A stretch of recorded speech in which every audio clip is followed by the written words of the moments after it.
So think about what it means in your day-to-day experience. Life causes you to want something. What is it? What do you want? Call it out. What do you want? We hear that. Money. You want a lot of things. As you are asking for whatever it is, money. Now what that means is, as you've asked for it, and by the way, you didn't just do that. You've been asking and asking and asking and asking and asking, and there is a veritable fortune amassed for you. So now, here it is. Do you accept that you are a duality, the human part of you and the source energy part of you? Do you know there's an eternal part of you? Do you accept that when you croak, we love that disrespectful word since there is no death, but do you accept that when you croak and you are no more in terms of this physical body, the worms have eaten it? We like that too. Do you accept that you still are this eternal consciousness that you don't cease to be? So if you can just accept that, then that means you've got to accept the two parts of you. There's the eternal part of you that never ceases to be, and there's a physical part of you that is temporary.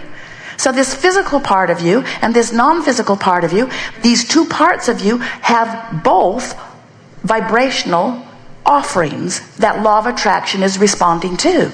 And since the source energy part of you is the dominant part of you, it will always win.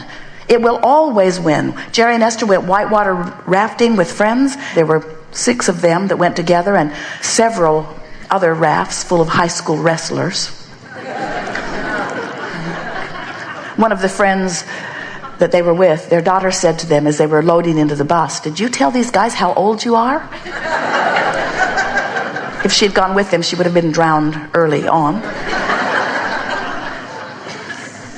As they put their boats in the water, it did not occur to any of them to point the raft upstream and paddle. It was obvious that that river was going to have its way with them.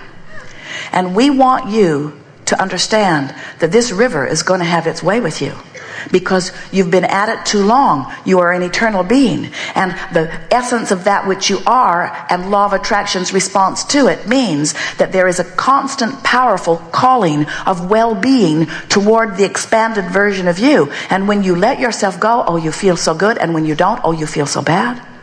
And when you feel love and appreciation, you're going. When you feel despair or hatred, you're not. But do you know, and this is the most important thing that we want you to hear, if you are feeling despair, you can't all of a sudden, just because you want to or because somebody says you should, begin feeling love and appreciation. You can't switch your vibrational frequencies that rapidly. But you can change them gradually. And what we want you to get the sense of as you contemplate this fast-moving river that is taking you toward the eternal unfolding of that which you are, is that even if you are in despair, when you let go of the oars, the river will turn you. And when the river turns you, you're going to feel relief. Relief is the key word. Now, if you're in despair, the relief you're going to feel is revenge. And there are a lot of people that would say it is very inappropriate for you to get into the revenge mode. But you just got to tell them, if they really want to hear you, that revenge must be the right direction for you because you felt relief when you found it. Revenge felt far better than the powerlessness that you felt before, didn't it? Now, we understand that you don't want your friends to get in the revenge mode. They become problematic. They were a lot less trouble when they were depressed. They just stayed in their room. But if you really cared about your friend, or if you really care about you and you are depressed, you will welcome the revenge mode. And we would welcome it every time, because revenge is downstream from disempowerment. And that's why, if you really want to know why you got so many terrorists, why you got so many mass murders, you get somebody boxed into a corner where you have convinced them that they have no power, and all of their natural resources, who know that they have power, will call them forward. And the first step from powerlessness is revenge. Now, hopefully, you'll keep going through revenge before you act on it. into anger, and then less anger, into frustration and overwhelmment. And by the time you reach that area, you can find a piece of hope. And once you can find a piece of hope, you can move quickly into the better feeling emotions. But we don't want you to focus too much on any of those emotions, even though we've gone to great trouble to find names for all of them. We want you to decide today that all of your power is here and now, and you really only have two choices. And the choices are, I can feel worse or better. That's it. I can find something that gives me a little relief, or I can find something that gives me a little opposite of relief. But those are the only choices. If I am feeling terrible, I don't have the choice of feeling terrible or wonderful. You don't have that option. The frequencies are too far apart. You can't set your radio dial on 6:30 a.m. and hear what's being broadcast on 98.7 FM. The frequencies are too far apart. But you can be in despair, and you can reach for a feeling of relief and find it. And then you can feel revenge, and you can reach for a feeling of relief and find it. And you can feel true rage or hatred, and you can reach for a feeling of relief and find it. And you can feel anger, and you can reach for a feeling of relief and find it. And you can feel less anger and find less anger and less anger. Then you can find the relief of frustration, and then you can find the relief of hope. And once you find the relief of hope, then you can find the relief of believing and knowing. Then you can find the relief of love. And we want you to know that as far as we know, there is no end to the relief that we can find, because there is no end to our expansion and becoming. Life is going to cause us to continue to be more, and as beings, we have no option other than to let ourselves become it. From our non-physical standpoint, you're the ones who are the pioneers out here, exploring the contrast and becoming. And it's very easy for us to ride your rockets, because we never got tied up in your conflict to begin with. But you, leading edge creators, who have been willing to explore the contrast, who have been willing to be the ones to evaluate the contrast, because if you don't know what you don't want, you cannot know what you do want. The expansion of the universe is dependent upon your willingness to be out here on this nitty-gritty leading edge. Do you get that? So then humans say, well, that was a dumb thing. You're saying I was pure positive energy, and I deliberately exposed myself to this contrast for what? We say, for the joy of the expansion. And humans say, once they catch on to this, for the joy of your expansion. We say, well, yeah. We do get the first benefit of it, because as soon as you know what you want, we turn our undivided attention to it and go there. And then we be it, we maintain it, we offer the vibration of it, and law of attraction calls you incessantly toward it. But it's you not going that causes your problem. Are you getting this picture? Are you getting how your life is what causes you to cause the stream to go faster, and whatever your focus is upon is what causes you to go with the stream or not? Do you know you've just heard clearly and understood for the most part how everything in your life or anyone else's ever works? Do you know you've just heard the whole picture of creation?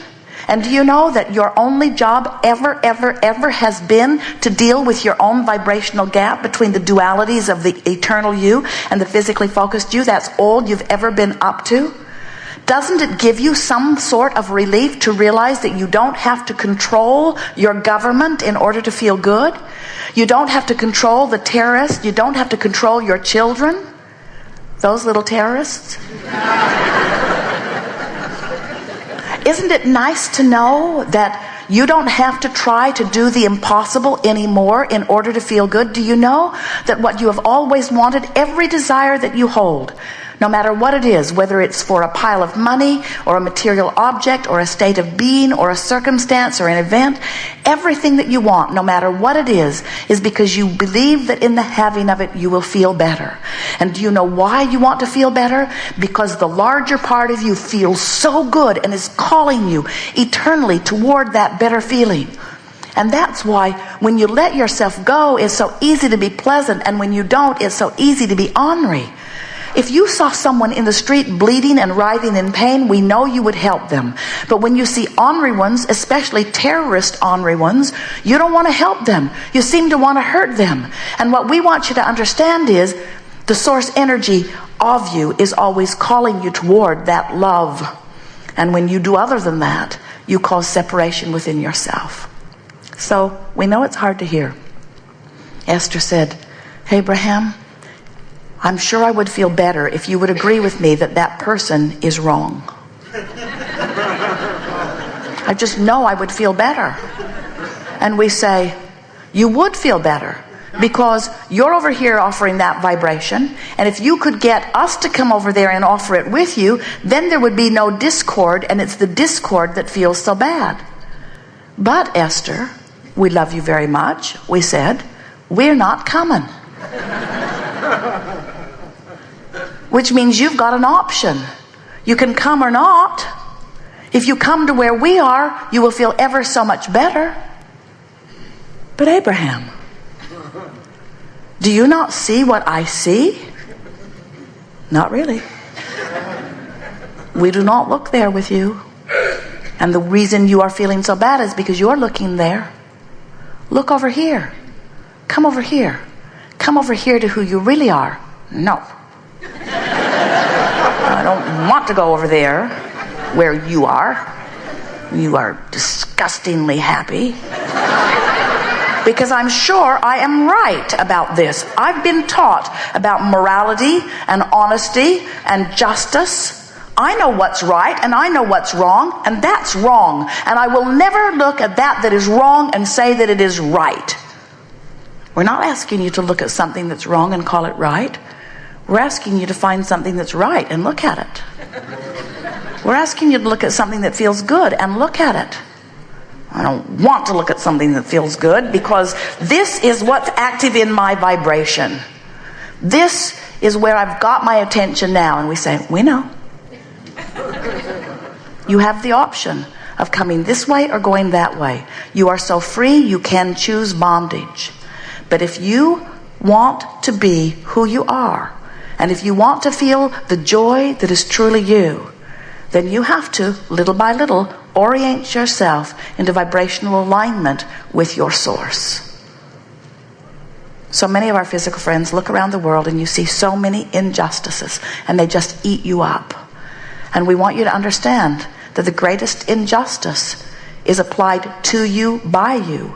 And it's the injustice that you have control over, of allowing your alignment with who you have become or not.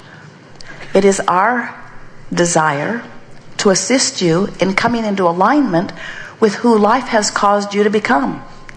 And it's very easy for us to see you as you are and call you forward to it. Sometimes you come more willingly than others, but you never come and never will come to the completion of who you are until you decide that feeling good matters. We want you to try, at least, to feel the guidance within you and acknowledge that it was a really good plan, that it was set into place so that you would know how to quantify every journey.